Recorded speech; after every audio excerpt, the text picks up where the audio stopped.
갈라디아서 4장 1절부터 7절까지 한번 따라와 보세요. 내가 또 말하노니 유업을 이을 자가, 자, 이걸 한 단어로 줄이면 무슨 뜻이겠어요? 상속자, 그렇죠. 상속자, 법정 용어예요. 유업을 이을 자가, 상속자가 모든 것의 주인이나 어렸을 동안에는 종과 다름이 없어서 그 아버지가 정한 때까지 후견인과 청지기 아래 있나니, 이와 같이 우리도 어렸을 때 이 세상의 초등학문 아래에 있어서 종노릇하였더니 때가 차매 하나님이 그 아들을 보내사 여자에게 나게 하시고 율법 아래 나게 하신 것은 율법 아래 있는 자들을 속량하시고 우리로 아들의 명분을 얻게 하려 하심이라. 우리로 아들의 자격, 권리라는 뜻이에요. 명분이란 말은 아들의 명분을 얻게 하려 하심이라. 근데 이게 보시면 율법 아래 있는 자를 속량하시고 라는 말이 있죠. 보통 속량은 죄에서 우리를 속량하시고 이런 말 많이 쓰죠. 자, 에베소서 1장 7절에도 에베소서 1장 7절에 속량 곧 죄 사함을 받았느니라 하면서 죄에서 우리를 건져주시는 것을, 자, 노예 매매 시장에서 노예를 사서 해방시켜주는 그 그림을 생각하면서 하는 게 바로 속량이란 말이라고 설명드린 적 있죠. 그런데 여기서는 특이하게도 죄에서 속량이란 말을 쓰지 않고 율법 아래에서 우리를 속량했다라는 말로 썼어요. 자, 죄하고 율법은 등을 맞대고 있는 단어라고 제가 설명드린 적 있죠. 이따 나올 거예요. 자, 율법 아래 있는 자들을 속량하시고 우리로 아들의 자격, 권리를 얻게 하려 하심이라. 너희가 아들이므로 하나님이 그 아들의 영을, 그러면 그 아들의 영을 우리 마음 가운데 보내사 아빠 아버지라 부르게 하셨느니라. 그러므로 내가 이후로는 종이 아니요 아들이니, 아들이면 하나님으로 말미암아 유업을 받을 자니라.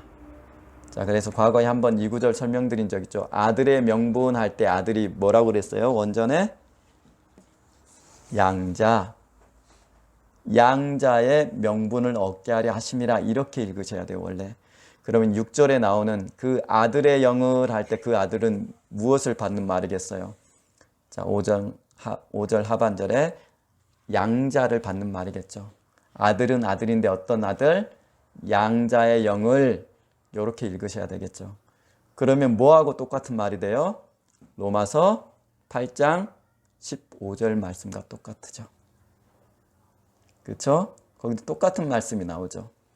한번 읽어볼까요? 제가 한번 찾아보겠습니다. 로마서 8장 15절. 너희는 다시 무서워하는 종의 영을 받지 아니하고 양자의 영을 받았으므로 우리가 아빠 아버지라 부르짖느니라. 똑같죠? 예, 똑같은 얘기를 지금 갈라디아에서 하고 있어요. 자, 오늘은 그래서 지금 4장 1절부터 7절까지에서 보셨듯이 바울이 복음을 설명할 때 굉장히 법정 용어를 많이 써요. 지금 유업을 이을 자라고 돼 있지만 로마서 같은 데는 상속 뭐 이런 말 많이 쓰죠. 그리고 오늘 아들도 양자라는 법정 용어를 써요. 교리적으로는 수양이라고 제가 설명드린 적 있죠. 그래서 바울이 로마서와 갈라디아서를 중심으로 썼던 법적 용어들을 중심으로 제가 한번 설명을 해볼게요. 자, 이걸 이해하시면 로마서와 갈라디아서가 굉장히 쉽게 느껴지실 거예요. 전 개인적으로 굉장히 쉬웠어요. 로마서하고 갈라디아서가.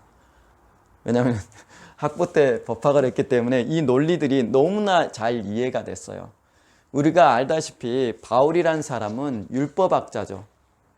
그렇죠? 본인이 스스로 얘기를 하죠. 나는 바리새인이고 가말리알 문화에서 배웠고, 그리고 율법으로는 흠이 없고, 그리고 그럼에도 불구하고 로마 시민권을 갖고 있고, 이런 얘기를 많이 하죠. 어쨌든 이 사람은 율법학자인 거는 너무나 분명해요.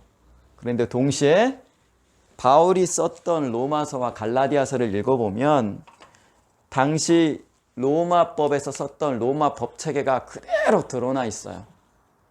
그 얘기를 제가 드릴 거예요. 그러면 로마서와 갈라디아서를 이해하는데 굉장히 도움이 많이 돼요. 자, 지금 썼던 것, 지금 본문에서도 상속자 그리고 양자라는 개념이 나오죠. 자, 로마법에 있는 개념들이에요. 이 개념들이. 자, 그럼 하나하나 한번 보십시다. 하나하나. 자, 제가 칠판에 적어놓은 여러 말들이 있어요. 이게 다 사도가 로마서, 갈라디아서를 거쳐서 두루 썼던 단어예요. 자, 정신 바짝 차리시고 이제 여러분들이 답변하셔야 돼요. 지금까지 저한테 성경을 들으셨으면 충분히 답변할 수 있는 얘기들이에요. 자, 제일 늦게 오신 분한테 물어볼게요. 자, 법적 개념이라고 얘기했어요. 제가 다시 말합니다. 법적 개념이라고 얘기해서 법률적 개념으로 사도가 복음을 계속 쓰고 있어요. 지금. 자, 그럼 법적으로 죄가 무엇입니까? 법적 정의를 한번 내려봅시다.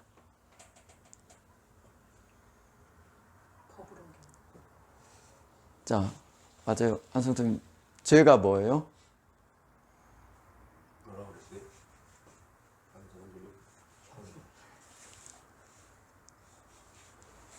자, 우리 대한민국에서 죄가 뭐예요?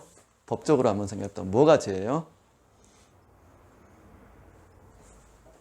상식을 동원하셔야 돼요. 그리고 제가 지금까지 가르쳐 놓은 게 있는데 자, 죄가 뭐예요? 박재성님 뭘까요? 그래요. 지금 얘기했잖아요. 자, 간만에 한자를 씁니다. 법을 어긴 것. 이게 죄예요. 자, 대한민국에서 감옥 가려면 어떻게 해야 돼요? 법을 어겨야 돼요. 어떤 법이요? 형법. 형법을 어겨야만 어기는 것을 죄라고 불러요. 그렇죠? 형법을 어긴 것. 그래서 죄라는 개념은 무엇이 반드시 전제돼야 돼요? 그렇죠. 법이 전제돼야만 죄가 존재하는 것이에요. 그렇죠? 그러면 법이 없으면 죄는 있어요, 없어요? 없어요. 그렇죠. 법이 없으면 죄가 없어요. 그걸 뭐라고 불러요? 법률적 용어로? 그렇죠. 죄형 법정주의. 죄와 형벌은 법률로서 정해져야만 된다는 게 죄형 법정주의예요. 이 개념을 사도가 고스란히 써요. 한번 보십시다. 한번 찾아보세요. 자, 로마서 4장입니다. 자, 일일이 찾으세요. 로마서 4장. 자, 15절. 제가 읽겠습니다. 율법은 진노를 이루게 하나니 율법이 없는 곳에는 범법도 없느니라. 무슨 얘기야? 그 얘기죠. 법이 없으면 법을 범하는 것도 없겠죠. 그렇죠? 자, 5장 13절입니다. 죄가 율법이 있기 전에도 세상에 있었으나 율법이 없었을 때는 죄를 죄로 여기지 아니했느니라. 이게 죄형 법정주의의 원리예요. 자, 그 뒤에도 나와요. 사실은 법이 없으면, 법이 탐욕이 죄라고 말하지 않았으면 나는 탐심을 몰래 쓸 거라, 그런 얘기들이 또 나와요. 그리고 율법이 없으면 죄가 죽은 것이라, 이런 말을 계속 반복해서요. 무슨 말이에요? 죄라는 것은 법 앞에서 갖고 있는 개념인데, 그러므로 죄라는 것은 법을 어기는 것, 이것을 사도가 지금 뭐라 불렀어요? 자, 여기 보세요. 뭐라 불렀어요? 범법. 법을 어기는 것, 이게 죄인데 이것을 범법이라고 불렀다고요, 사도가. 자, 범법. 자, 그러면 이것과 같은 말이 뭐겠어요? 범법, 법을 어기는 게 죄예요. 범법과 같은 단어로 성경에서 많이 쓰는 게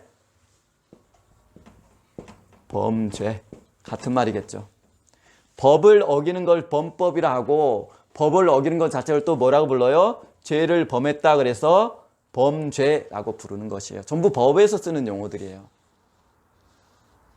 이것을 사도 요한이 요한 1서에서 뭐라고 불러요? 죄는 불법이라고 불러요. 불법이라.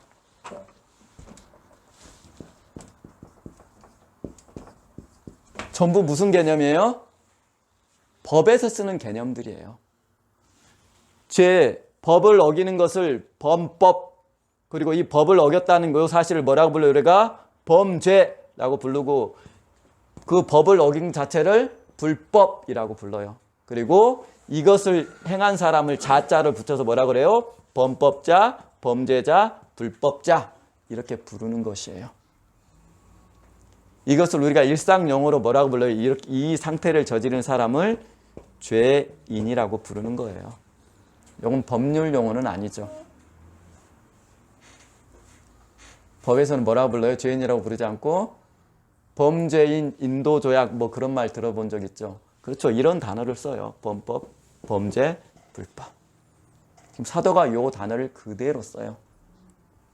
그래서 제가 아까 오늘 본문 읽을 때 과거에도 설명했지만 율법은 자 오늘 본문 한번 보십시다. 박재성님 오늘 본문 보셔야 돼요. 갈라디아서 오늘 보십시다. 3장 한번 보세요. 3장 13절 그리스도께서 우리를 위하여 저주를 받은 바 되사 율법의 저주에서 우리를 속량하셨으니 라고 돼 있죠. 자, 속량이란 말은 통상 어디다 써요? 다른 성경에서 죄에서 우리를 속량하셨으니 이런 말을 써요. 그렇죠? 근데 사도 바울이 갈라디아에서요. 저에서 율법에서 우리를 속량했다란 말을 2번을 써요. 무슨 얘기예요? 죄에서 속량이에요? 율법에서 속량이에요? 통상 우리가 죄에서 속량이란 말을 써요. 근데 율법에서 속량했다는 말을 안 써요. 무슨 말이에요? 바울이 죄와 율법을 같은 의미로 쓰고 있다라는 얘기예요. 그러면 왜 사도는 죄와 율법을 같은 의미로 써요? 죄가 율법이 없으면 죄가 없기 때문에 그래요. 죄가 있으려면 반드시 율법이 전제돼야 되기 때문에 그래요. 그래서 속량이란 말은 통상 죄에서 우리를 속량했다란 말을 쓰지만 동시에 율법에서 우리를 속량했다라는 말도 된다는 뜻이에요. 이해되셨죠? 그런데 더 재밌는 건 율법은 거룩하고 선한 하나님께서 주신 법이죠. 자, 율법의 기원은 하나님이에요. 그런데 죄의 기원은 누구예요? 마귀죠. 전혀 다른 두 출처를 가진 죄와 율법이 같이 일을 하더라라는 것이에요. 요거 이해하셔야 돼요. 제가 과거에 설명드린 적 있어요. 죄라는 것은 마귀에서 규현한 것이고 율법은 하나님이 주신 거룩하고 선한 법인데 이 두 개가 같이 등을 맞대고 있는 말이라고 제가 반복해서 얘기했죠. 이 말은 무슨 뜻이냐면 마귀라는 존재도 율법이 없이는 일하지 못한다라는 의미고 왜냐? 그래야 죄라는 게 있기 때문에 죄가 없으면 마귀는 일할 수 없죠. 그렇죠? 하나님의 법에 일정한 법 안에서만 마귀도 자기 일을 할 수 있다라는 의미가 돼요. 이 의미는. 자, 어쨌든 이게 지금 사도가 얘기하는 것이에요. 죄로부터 시작해서 범법, 그리고 범죄, 그리고 사도 요한이 요한 1서에서 불법 이런 말을 쓰죠. 그렇죠? 자, 이거예요. 그 다음 어떤 의미가 나오냐면 죄사함이라는 말을 한번 생각해 봅시다. 자, 이 칠판이 자꾸 흔들려서 자, 죄사함. 죄사함이 어떤 뜻이에요? 박재호 성도님.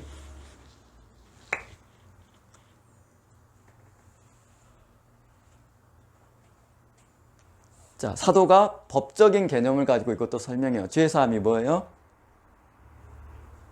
면제. 뭘 면제해요? 죄를 면하다. 자, 면제라는 단어는 법정 용어인가요? 그렇죠? 아니죠? 아니죠. 아니라고 제가 설명드렸죠. 자, 설명합니다. 잘 보세요.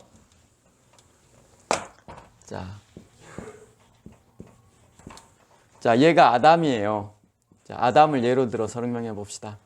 이 사람이 아담입니다.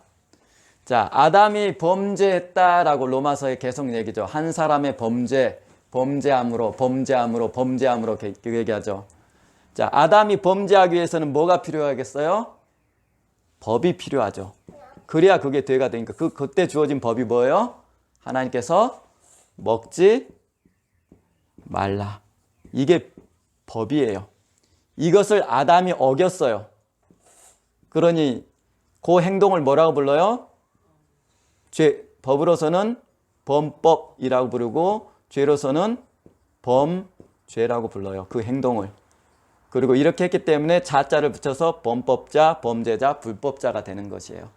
자, 근데 이 죄를 행한 다음에 반드시 어떤 책임이 따라요? 죄를 지으면 죄에 대한 책임의 문제가 발생해요.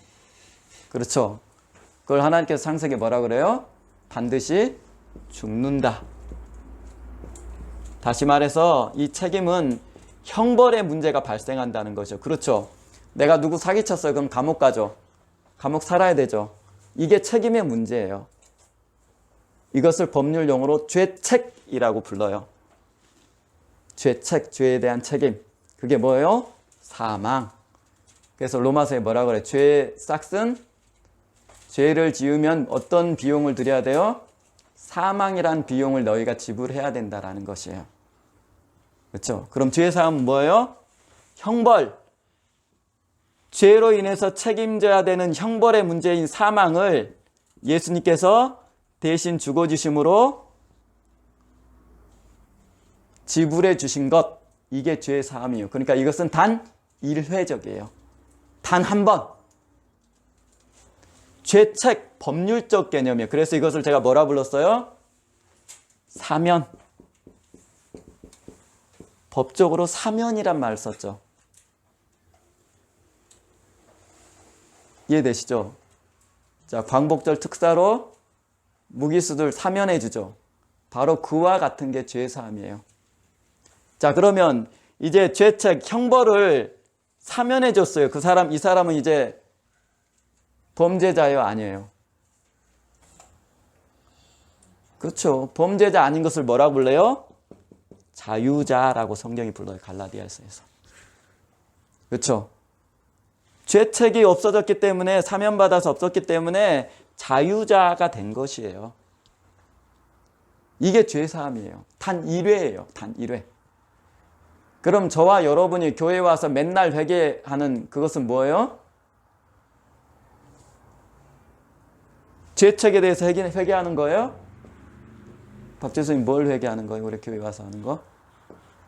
모든 교회들이 대부분의 주보 예배 시작 전에 거치는 단계가 있어요. 참회 기도가 있죠.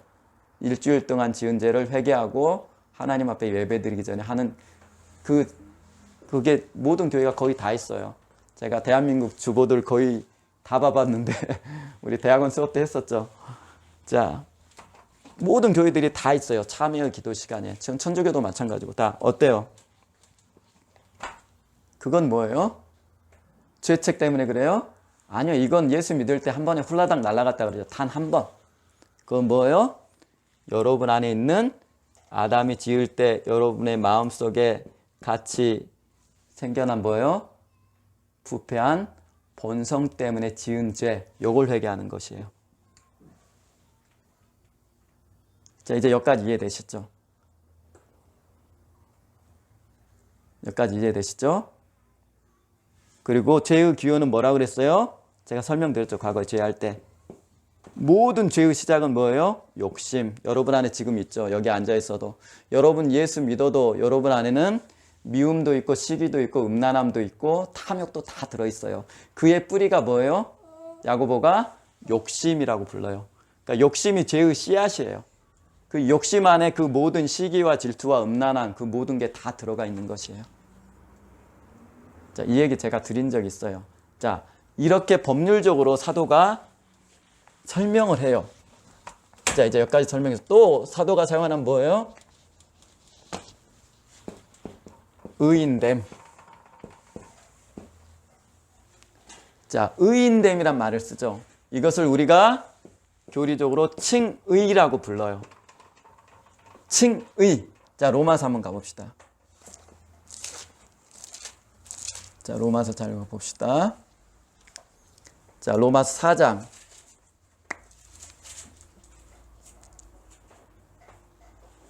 자, 3절부터 보십시다. 성경이 무엇을 말하느냐 줄 그어보세요. 아브라함이 하나님을 믿음에 하나님을 믿기 때문에 그것이 하나님을 믿는 그것이 그에게 의로 줄 그어보세요. 여겨진 바 되었느니라. 여겨졌다. 자, 4장 4절 하반절에도 나오죠. 그 다음 5절 보십시다. 이를 아니할지라도 아무것도 안 했는데도 경건하지 아니한 자를 의롭다 하시는 이를 믿는 자에게 그 믿음을 의로 여겨주신다. 여겨준단 말이 썼죠. 6절 하반절에 하나님께서 의로 여기심을 받은 사람들의 복 여겨준다라고 썼죠. 9절 보십시다. 하반절에 우리가 말하기를 아브라함에게는 그 믿음이 의로 여겨졌다. 자, 11절 하반절에 그들도 의로 여기심을 얻게 하려 함이라. 자, 그 다음 22절 그러므로 그것이 그에게 의로 여겨졌느니라. 23절 그에게 의로 여겨졌다. 계속 반복되죠. 무슨 말이에요? 의인된 말은 여겨주시는 것이에요. 실제는 그렇지 않는데 그렇게 여겨주겠다는 것이에요. 어떨 때? 믿을 때. 누구를 믿을 때? 예수를 믿을 때. 하나님께서 너 같은 놈 사실은 그런 존재가 아닌데 네 자체가 어떻게 돼서 그런 게 아니고 네가 예수 믿으면 내가 너를 그런 의롭다고 여겨주겠다라는 의미예요. 이것을 법정 용어로 뭐라 그런다고 했어요? 간주. 누구 때문에? 우리 때문에? 아니에요. 우리 때문에 그런 게 아니고 우리가 믿는 예수 때문에 하나님께서 우리를 의롭다고 여겨주시겠다라는 것이에요. 예수 믿는 믿음의 대상이 누구예요? 예수 때문에. 이게 법률 용어로 간주해 주겠다라는 것이에요. 진짜 너희들이 그래서 그런 게 아니고 너희들이 예수 믿는 그 믿음 때문에 실제로 네가 그렇지 않지만 내가 그렇게 여겨주겠다라는 것이에요. 그렇죠? 그러니까 우리는 누구를 붙들어야 돼요? 그렇죠. 예수 붙들어야 돼요. 예수 붙들 때 내가 너희를 의롭다고 간주해 주겠다라는 얘기예요, 지금. 이게 제사함의 원리이기도 해요. 그래서 여기서 보시면 6절, 7절 보면 불법이 사함을 받고, 불법이 뭐죠? 죄죠. 죄사함의 원리와 의인됨의 원리는 똑같아요. 그래서 이해되셨죠? 간주해 주겠다라는 것이에요. 그 다음 다시 이제 오늘 본문 갑니다. 자, 오늘 본문. 자, 갈라디아서 오늘 본문 꼭 찾으세요.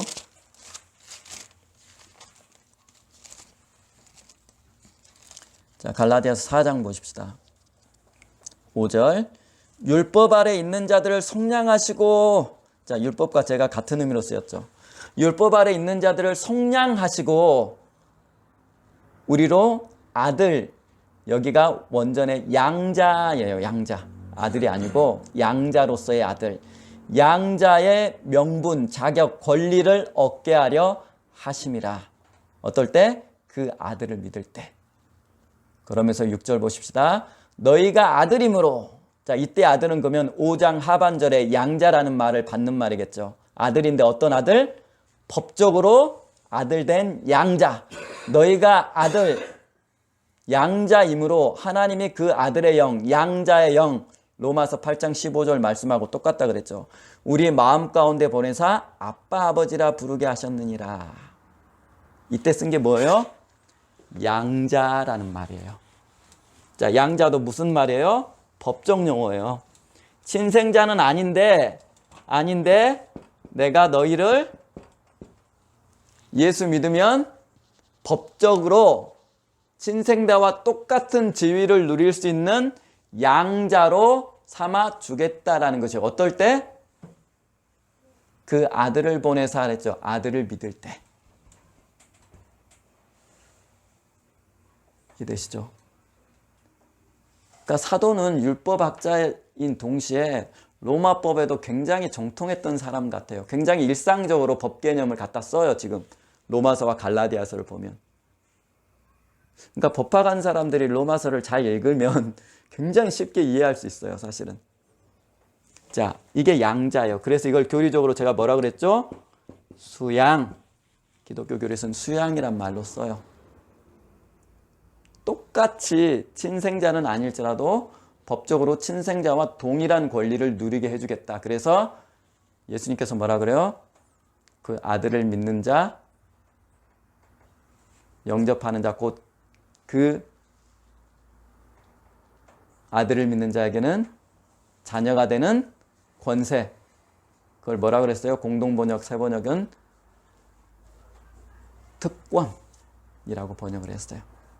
특권이에요. 법적주의. 똑같은 법적주의를 허락해 주겠다라는 거죠. 누구하고 그럼? 예수님하고. 그런 의미가 되는 것이에요. 자, 이것도 법적 개념이에요. 그 다음 무슨 뜻이에요? 오늘 본문에 나오죠. 자, 보세요. 세 번씩 반복해요. 3장 29절을 하반절을 보세요. 너희가 그리스도의 것이면 곧 아브라함의 자손이요 약속대로 유업을 이을 자니라 하면서 4장 1절에 내가 또 말하노니 유업을 이을 자가 이것을 법적으로 뭐라 그래요? 그렇죠. 상속자. 굉장히 많이 나오죠. 상속 혹은 상속자. 이것도 법정 용어예요. 그 얘기를 또 쭉 해요. 상속자란 얘기. 굉장히 많이 나와요. 로마서, 에베소서, 히브리서에 굉장히 많이 나온 말이 상속자예요. 자, 이제 양자가 됐으니까 법적으로 동일하게 친생자와 동일한 법적주의를 얻었으니까 상속도 어떻게 돼요? 동일하게 친생자와 동일한 상속을 받겠죠. 당연하죠. 이런 것들이에요. 하나님이 그렇게까지 예수 믿는 저와 여러분을 높여주시겠다라는 것이에요. 왜? 너희가 예수 믿는다면. 그게 전제죠. 자, 다시 한번 정리해 봅시다. 하나님께서 세상을 왜 창조하셨어요? 이거 잘 이해하셔야 돼요. 자꾸 여러분들이 하나님께서 왜 사람을 지옥에 버리십니까? 라고 묻는데 하나님께서 세상을 왜 창조하셨어요? 골로새서 그렇죠. 그분의 아들 때문에. 그 아들이 누구예요? 예수 그리스도 그분이에요. 하나님의 관심이 예수 안에 있다는 걸 정말 이해하셔야 돼요. 그래야 여러분들이 하나님 앞에 까불지 않고 신앙생활해요. 이게 전제되어 있어요. 지금 나눴던 이런 법적 개념 모두가 예수를 전제한 단어예요. 예수 없다면 저와 여러분은 바로 버려 지옥에 던지시는 것이에요.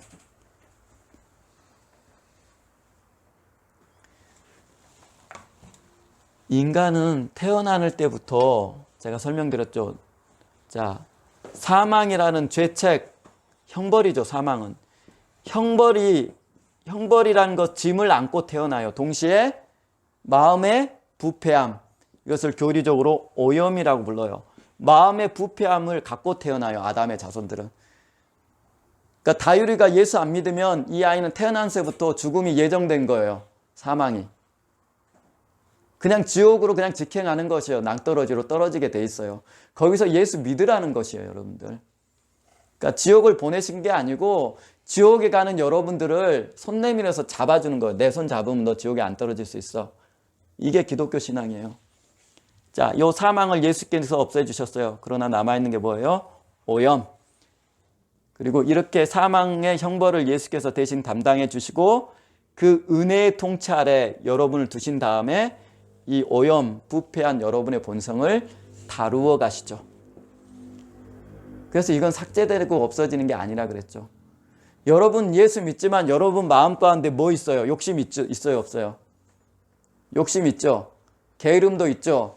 미움도 있죠. 물질에 대한 탐욕도 있죠. 음란함도 있죠. 없는 것처럼 여러분이 막 포장해서 여러분을 감싸고 있지만 우리 안에 이게 여전히 존재해요. 이게 성경이 말하는 교리적으로 오염이라고 부르는 거예요. 이것 때문에 예수 믿어도 여러분들은 여전히 죄 짓고 살아요. 그래서 지금 우리에게 문제되는 것은 이 부패한 본성의 문제인 거예요. 오염. 자, 또 하나 보십시다. 사도 바울이 어떻게 또 법적 개념을 썼는지. 자, 로마서 2장 한번 가봅시다. 2장 14, 15절. 자, 이 내용은 얘기하려면 한 몇 시간 걸릴 정도로 많아요. 그런데 간단하게 합시다. 2장 14절, 15절. 율법 없는 이방인이 본성으로 율법의 일을 행할 때, 자, 저와 여러분 사실은 갈라디아서 같은 경우는 사실은 저와 여러분하고 별로 관계가 없어요. 왜 그럴까요? 왜 그래요? 율법 얘기 나오니까. 율법은 저와 여러분이 받아본 적이 있어요, 없어요? 없어요. 이스라엘에게 있어서 저와 여러분은 이방인일 뿐이에요. 그렇죠? 그럼 우리는 율법이 없으니까 어떻게 돼야 해요? 자, 여기 나오죠. 율법 없는 이방인이 본성으로 율법의 일을 행할 때 이 사람은 율법이 없어도 자기가 자기에게 율법이 되나니. 자, 우리는 율법을 받은 적이 없죠. 이방인이니까. 이런 이들은 그 양심이 증거가 되어 그 생각들이 서로 혹은 고발하고 서로 혹은 변명하며 그 마음에 새긴 율법의 행위를 나타내느니라. 자, 15절 읽으면 여러분들이 이 생각을 퍽 떠올려야 돼요. 제가 과거에 설명드린 적이 있는데 뭐예요? 양심에, 인간의 이방인의 양심 안에 뭐가 있어요? 법정이 있어요. 그래서 고발. 자, 고발하는 사람이 누구예요? 법정에서. 그렇죠. 검사. 우리 마음에 있죠. 자, 검사. 자, 이 검사에 대해서 내가 왜 그런 죄를 졌는지 변명하는 사람이 누구예요? 변해준 사람이 변호사. 마음의 법정을 그대로 지금 표현하고 있어요. 사도가. 분명히 네 양심 안에는 너 죄인 맞으라고 계속 고소하는 검사가 있고, 아니야, 상황이 그렇기 때문에 나는 그 죄를 지을 수밖에 없어서라고 변호하는 사람이 들어있다라는 것이에요. 이것도 법적인 개념을 그대로 갖다 썼어요, 사도가. 저와 여러분이 여기에 해당해요. 자, 그래서 로마서나 갈라디아서를 이런 개념만 갖고 쭉 읽어도 의인이 무엇인지, 죄가 사해졌다는 게 무엇인지 정말 쉽게 이해할 수가 있어요. 자, 범법이 무엇인지, 범죄가 무엇인지, 불법자란 말이 무엇인지 쉽죠, 이렇게 이야기하니까. 자, 이거예요. 사도가 성경 안에서 법적인 개념을 계속 쓰고 있다라는 것. 자, 그럼 결론 내려봅시다.